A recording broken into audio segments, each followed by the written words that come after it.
Hi, and welcome to A Reheated Cup with Laurie. Today I want to share with you some really quick travel photography tips. Just a really quick little background about myself as well.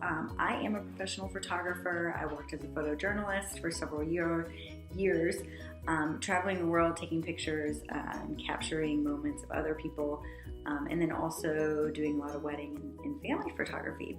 So one of the things when I'm traveling and planning a trip that first and foremost comes to mind is this location and this place photographable? I know it sounds silly, but I literally plan my travel and vacations, especially when they're like big epic trips, around the pictures that I'm going to be able to take. I also love documenting cultures, and so that's huge for me.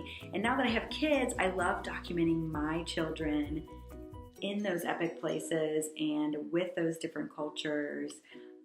And so I put together a really quick 6 tips little blog, and I wanted to share them with you on here. So I will link that blog, but I'm also going to go over them with you guys in today's episode.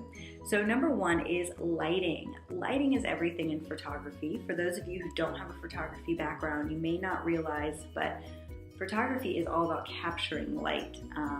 Film is the way pictures, were developed and put onto film is the exposure to light.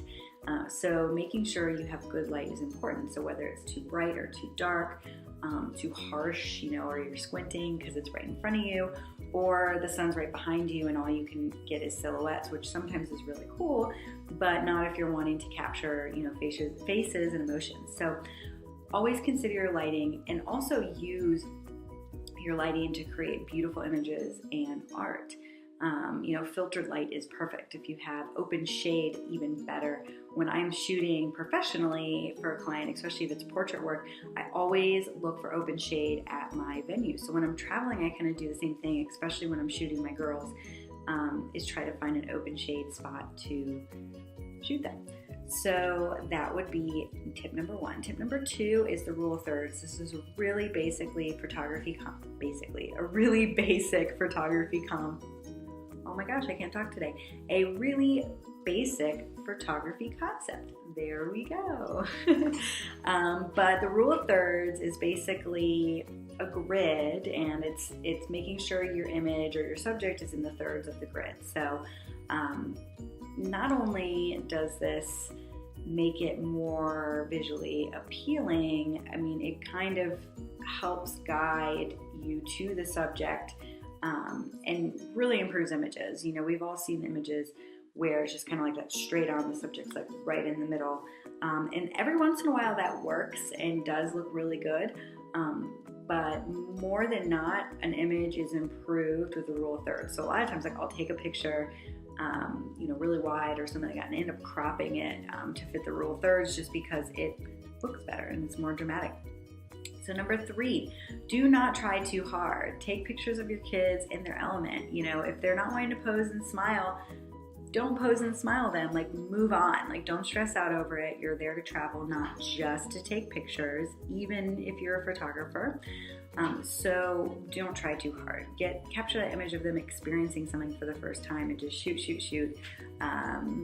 That's huge, especially in family travel photography. So tip number 4, get high or get low. Changing your angle can change the image dramatically. Similar to the rule of thirds, this is a really simple way to take your pictures from average or normal to spectacular. So get high, get low. One of my tips is with kids, especially really little kids, is to lay down on the ground and photograph them. One of my favorite things to do is to lay down and take pictures of both my girls.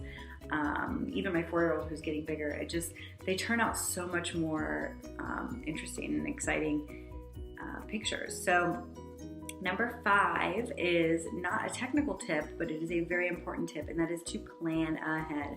With the internet, there is no excuse not to know what you're walking into, even in the more rural, more exciting locations. So plan ahead, make sure you know where you can shoot, do your research, and that being said, also plan your outfits and the colors and stuff according to where you're shooting. If you're somewhere that's got a really busy background, don't wear something like this. Wear something that's just like a solid color. It'll make a huge difference in especially your portraits of your children.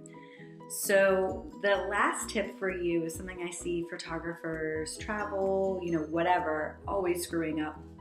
And that is pay attention to what is behind you. If I were taking a picture of myself right now, there would be a line coming out of my head.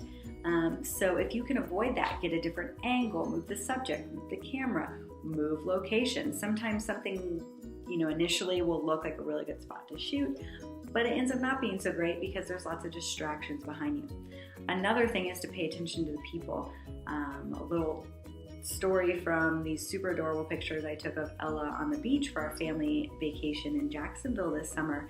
I was down there, it was 6 a.m., it was me and one other family. I was clearly there taking pictures of my daughter. I had her in her diaper and I had her naked, cute little hat. Was there for sunrise to take pictures of her. And this other family was down there collecting shells.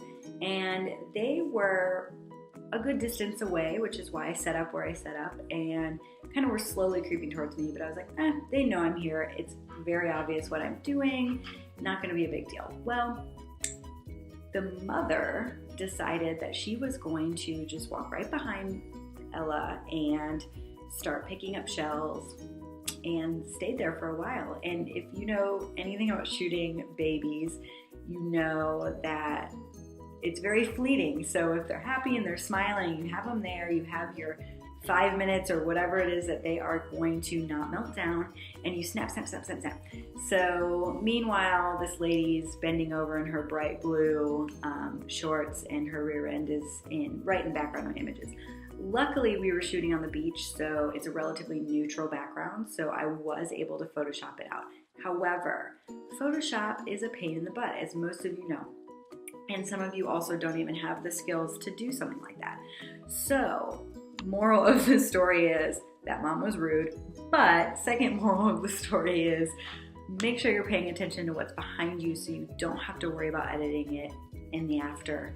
And things like lines in the back of your head, or I see lots of like light poles and that kind of thing. You don't necessarily not have to take the picture there, but just like move over a little bit, or turn the subject, or turn yourself, or get high or get low, and that might completely remove that from behind them. So hopefully these tips are helpful for you guys, and I look forward to sharing more of my photography tips and travel tips for other parents out there looking to explore the world with their kiddos. So if you want to read more detail about these tips, visit the blog, which is in the link. And if you haven't already, click subscribe. Thanks for tuning in, guys. Have a great day.